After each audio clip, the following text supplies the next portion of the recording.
You're listening to Power Pearls Podcast, intuitive, purpose-driven yarn crafting to empower your knits and pearls.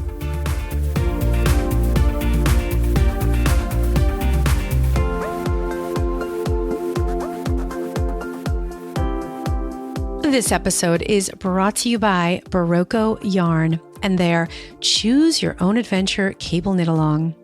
Barocco is known for their range of specialty yarns imported from countries around the world, and they publish an extensive range of books and patterns.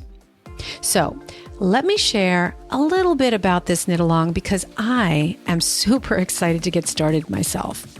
So here's the rundown. The knit along happens in the Barocco Lovers group on Ravelry, and their rules are pretty simple. All you need to do is make a Barocco sweater or cardigan pattern with cables made with any Barocco yarn. And all the fun begins October 1st through November 30th, so that you have ample time to work through your garment of choice. Then on October 3rd, join me for a live video on the Power Pearls Facebook page, where I will be sharing cable knitting tips to help keep you excited during the knit along. And I'll also be previewing the hot new fall winter yarns in the Barocco collection. So to learn more, visit powerpearlspodcast.com/knit with Barocco. All one word. Again, that's powerpearlspodcast.com/knit with Barocco. I hope you'll join me for this exciting adventure. Hey, Power Pearlers. I just want to share that this episode is brought to you by my very special free audio training workshop, The Secret Sauce. In this workshop, I show you how to tap into your zone of genius, get scrappy, and finally start your creative business. In this free audio training, I will show you how to cook your own secret sauce with my 5-step recipe to help you uncover your not so obvious skills and talents.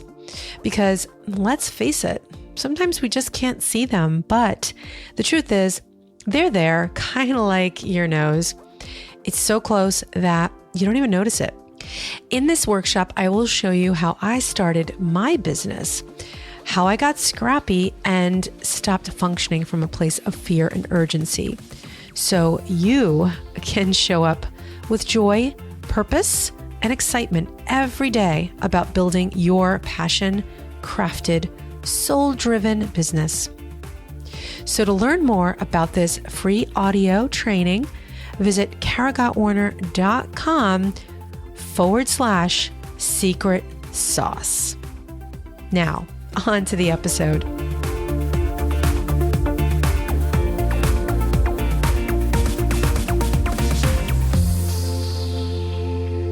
Well, hey there, and welcome to another episode. I'm really excited that you could join me today because I'm going to share 4 steps for ways that you can create your very own making mantras.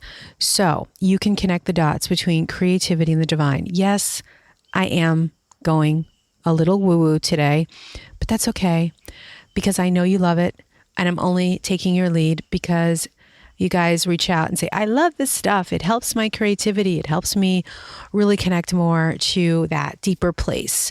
So that's what we're going to do today. We're going to connect those dots between your creative life and the sacred life, so they kind of become one. And let me just back up a little bit before we get going. Well, actually, before I talk about why I wanted to talk about this and how it all started, I just want to let you know that I'm actually in my backyard. It's morning.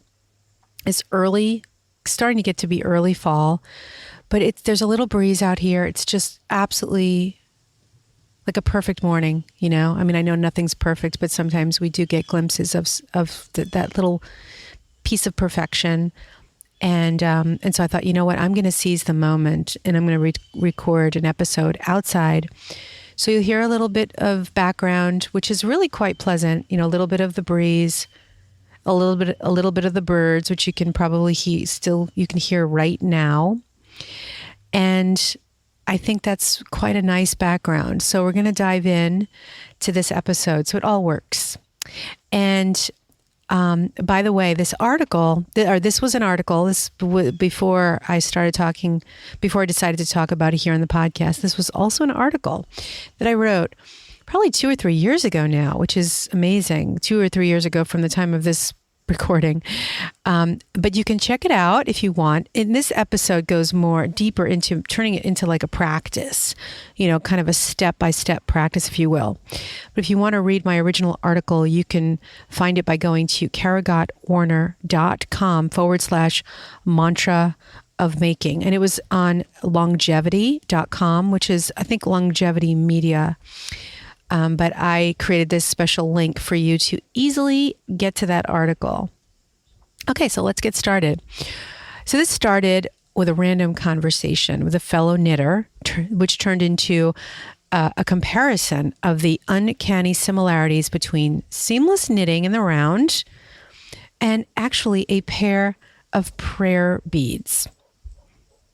So if you're a fan of knitting the round like I am, then you know that with a circular needle, you move one stitch from the left needle to the right.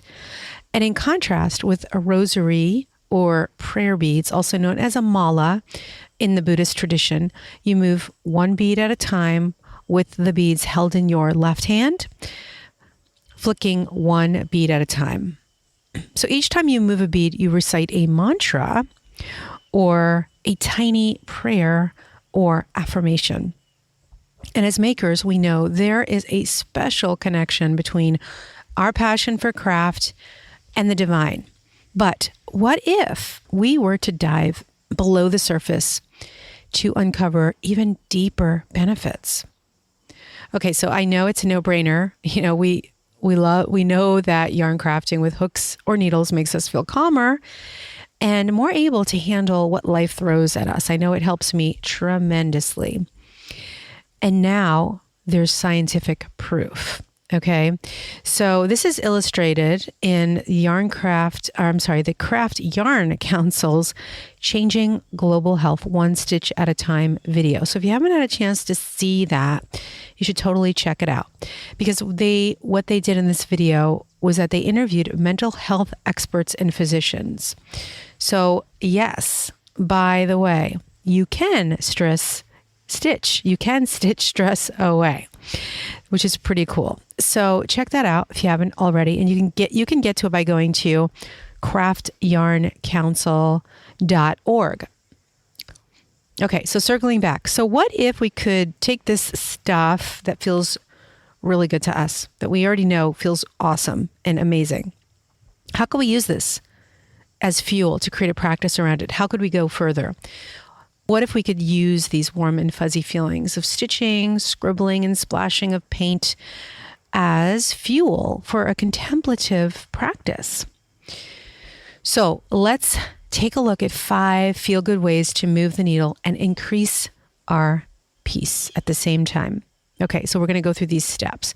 So there are, let's see how many. I have 4 steps for you today. Okay, so here's step 1. Manifest making through mindfulness. Okay, so we know it's so easy to binge on knitting and Netflix together for hours on end. Okay, I can tell you that for hours on end, I've done this. What could be better than movies on autoplay on a Saturday afternoon? Don't get me wrong, though. Binge knitting is one of my favorite activities, but why squander all this primetime making on ordinary activities when we can also use it to actually train our mind?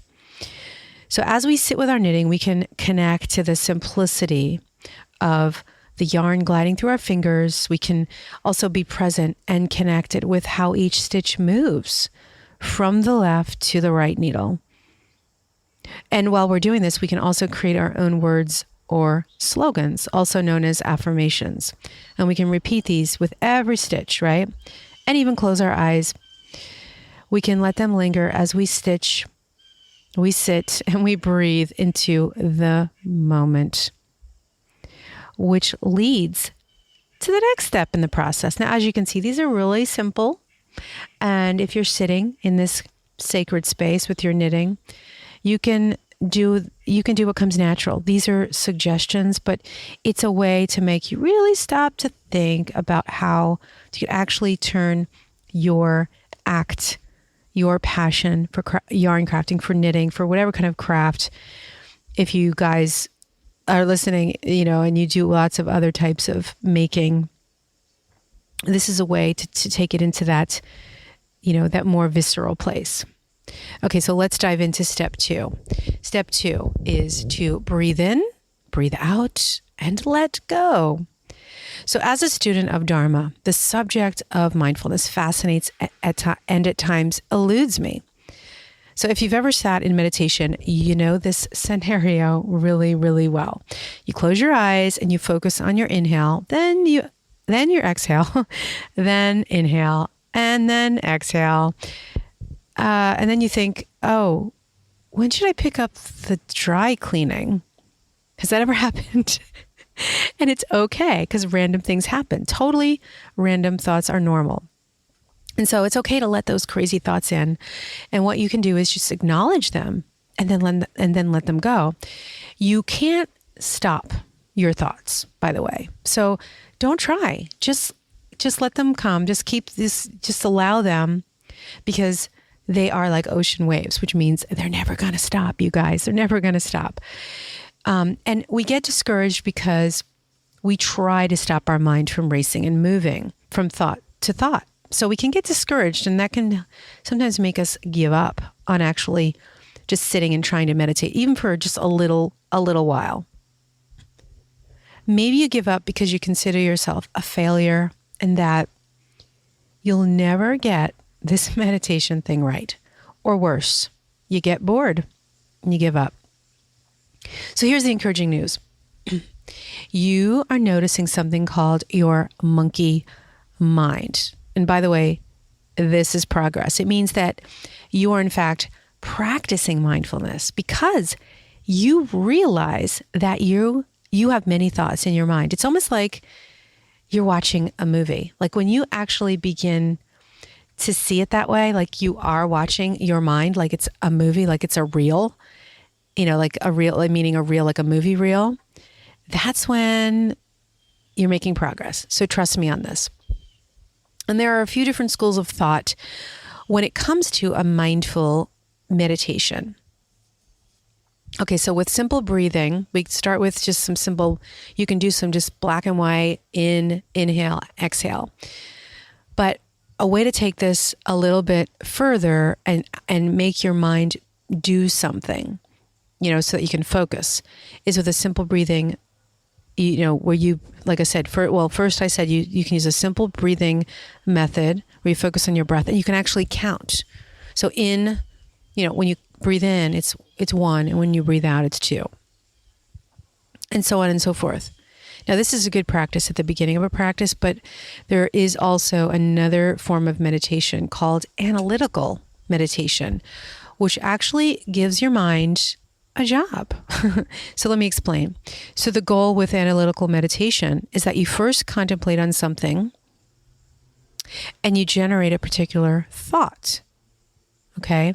And then you hold the thought or the feeling, also called the object of meditation. And then you hold it for the remainder of the meditation. So let me explain this. Let me illustrate this further. This is the way that it really works for me. And I'm going to describe a meditation. This is probably one of the simplest ones that you can apply to this because it's really easy to generate because we all experience this. Okay. And it's meditating on great compassion. Okay. And so the way that you start is you contemplate, right? So like I said before, you contemplate and on your thought, a particular thought. That's what we're going to do now. And maybe you can even do this with me. And you think of, this mind of great compassion. And you think in the way that you generate it is you think of someone that you feel really close to, someone that you love. It could be a child, a pet, a significant other, a parent. It could be anyone, any living being. And you hold this and you think about that person and how you want them to be happy. And you don't want to see them sad. So I think of my son and how I want to protect him, and I want to see him happy. And in my mind's eye, I imagine him playing and frolicking. And then I also think about what it's like when he's not happy and how I just want him to not experience that. And so this generates this feeling of compassion. And then we generate this feeling, right? So then at that point, the particular thought stops being sort of in your head, if that makes sense. But then it goes to your heart and it hits your heart, right? And then you hold this feeling. So it's a feeling that we're holding at this point. And you hold it. Now, sometimes you can only do this for a minute, just by the way, in the beginning. That's okay. If you can hold it for a minute, bravo.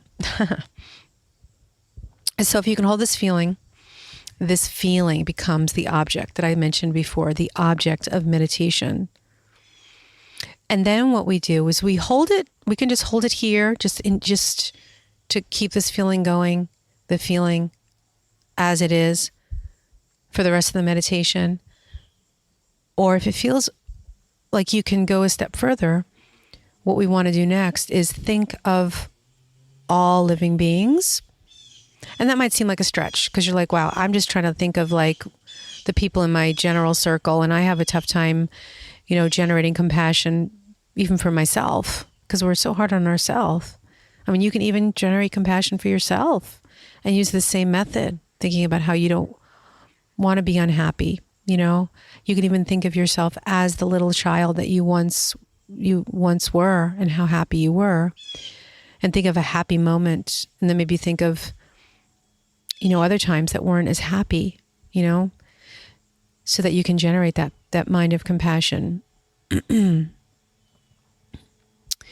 But then we take this a step further. If it feels right, if it feels good to you, and then you can think of others and open your circle to maybe all living beings is a little bit heavy. Maybe you open it up to more people in your life, and you imagine that they're with you, and that all your good vibes, all this good stuff, this good feeling, you're able to make them happy, and that you want them to be happy.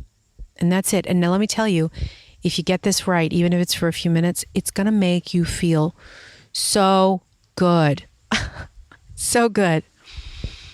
And that's it. And then at the end, you can do a sweet little dedication, just sort of offering this up to like, wow, I did this. I offer this to all these people. I offer it up to the higher power. And then you open your eyes and you're done. And even if it's a minute or 5 minutes or 10 minutes, but start small. Don't be hard on yourself. If your mind races, totally fine. And it will get better over time. Okay, so let's move on to step number 3. Create your own mantras, slogans, or affirmations. And I'm going to give you a mantra. These are just really blessed words, and you can use them or make your own up. But these are words that they just feel good coming off the tongue, or you don't even have to say them out loud, but even in your mind, they just feel really nice. And the mantra, and I'm going to tell you what each part of this mantra means. So the first part is Om, Ah, Hum. And as I said, this is a blessed and powerful phrase. It's and so let me just explain what Om stands for. And so this is Sanskrit. So Om stands for enlightened body. Ah refers to enlightened speech, and Hum refers to enlightened mind. And that's your enlightened body, your enlightened speech, and your enlightened mind. And imagining that you have the ability to do this through this mantra and this phrase that you can say over and over again. And you can do this with your knitting. You can just knit a stitch, Om, Ah, Hum. knit a stitch, om, ah, home, as you're knitting in your mind. And then take a break, close your eyes and stop and start again. And it's great to do this with circular knitting. Circling back to what I said earlier, because it is a very meditative type of a knitting practice, right? It doesn't matter what your phrase is. The important thing is to find phrases, prayers, or slogans that resonate with your own personality and your spiritual outlook. They should move your mind so that eventually they hit your heart. They really make you feel so good at your heart level. So that's the goal. Okay. And by the way, a mantra can be used during meditation and anytime you need a little check-in with the divine or when you're sitting in reflective contemplation while you partake in your craft. So there you go. Some little tools there. And then we have our last step, which is step number 4. The mantra of making meditation. So we talked about the mantra, and I talked a little bit about how you can use that while you're knitting and then closing your eyes. But now we'll just talk a little bit about the meditation, the real part of this, the meat of this conversation. And this is how you can bring your craft into the circle of contemplation by using this 4-step analytical meditation and mantra recitation. So now this is something that you can do. You can turn off the recording in between each of these steps. There's 4. And just enjoy this. And of course, come back again and again to this little meditation. Okay. And so a good time to follow these steps is in the morning or at any quiet time, during the day. It should be a time that is free from distraction for you. And we all know when those times are. So don't try to do this when there's a lot of distraction in the family or there's lots of things and activities, because you will not be able to concentrate on this. Okay. You won't get the benefit. And it's all about that, right? It's like, it's not, if it ever feels like a chore, then stop. You want to feel, and a friend said this might be something to attain in the future. In the beginning, it may not feel this way, so don't feel bad about it. But she referred to meditation as it should feel like a bubble bath. It should feel like a bubble bath, and at some point it will. But in the beginning, it may not. So please think of that, because this is what you have to look forward to. Okay, so let's start. So here's a point where you can just, again, listen all the way through, or just start following along right now and do a little meditation with me. And so we can find a place, if you have a place that you could sit right now, and make sure you're comfortable, your back is straight, your hands are relaxed and in your lap. Hear the nice little birdies in the background, which is great. Hopefully we won't hear any cars drive by. So step number one is to knit, craft, crochet, repeat from star. So I didn't say there was a star at the beginning of knit. So basically it's my way of saying partake in whatever craft feels good right now. And just do this for the first few minutes. That's it. Just do this for the first few minutes in this sacred spot that you're in right now. Maybe it's on a rock outside. Maybe it's in the park. Maybe it's in a quiet room. Maybe it's in a little corner of your house. It doesn't matter. And then step 2 is to close your eyes and focus on this good feeling for another few minutes. And again, like I said, this is a good time in between to turn off the recording. So you can do that now if you wish. And then step 3 is to generate a mind of gratitude for having this gift of passion and all the thoughts that come to your mind. So this gratitude practice, it's huge. I mean, think about how, you have freedom of choice, freedom of will to knit, to crochet, to make things, to even move about, get up in the morning from your nice warm bed. So just generate this mind of gratitude for a few minutes. And now you can turn off the recording while you do so. And then step 4,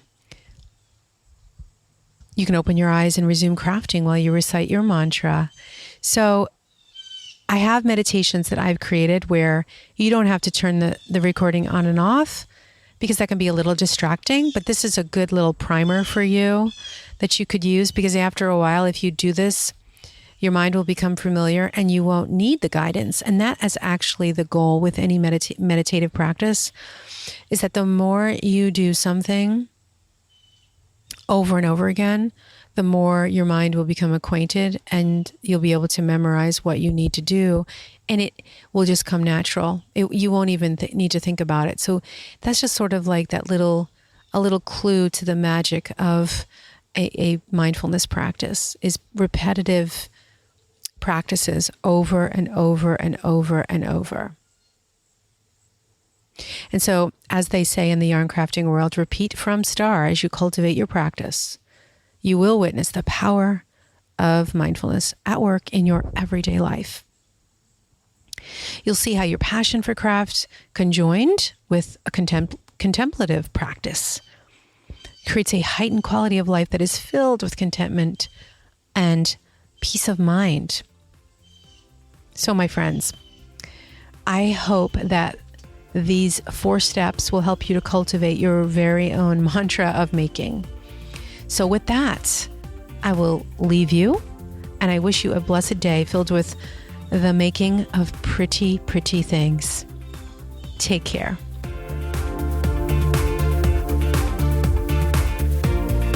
If you're ready to create a holistically balanced life and business that converges creativity with mindful living, and you're not afraid of making money, working hard, and have the drive to succeed, then sign up now for my free 30-minute business coaching discovery sessions by going to powerpearlspodcast.com/free strategy session. And if you sign up now, you'll actually be entered to win a live on-air coaching with me. So make sure that you check that out, because you could get featured on the podcast. And so when you sign up, you'll learn some basic strategies, and we'll see if working together is a good fit. So let me help you structure a comprehensive program to pave your creative business path. Again, go to powerpearlspodcast.com/free strategy session to sign up today.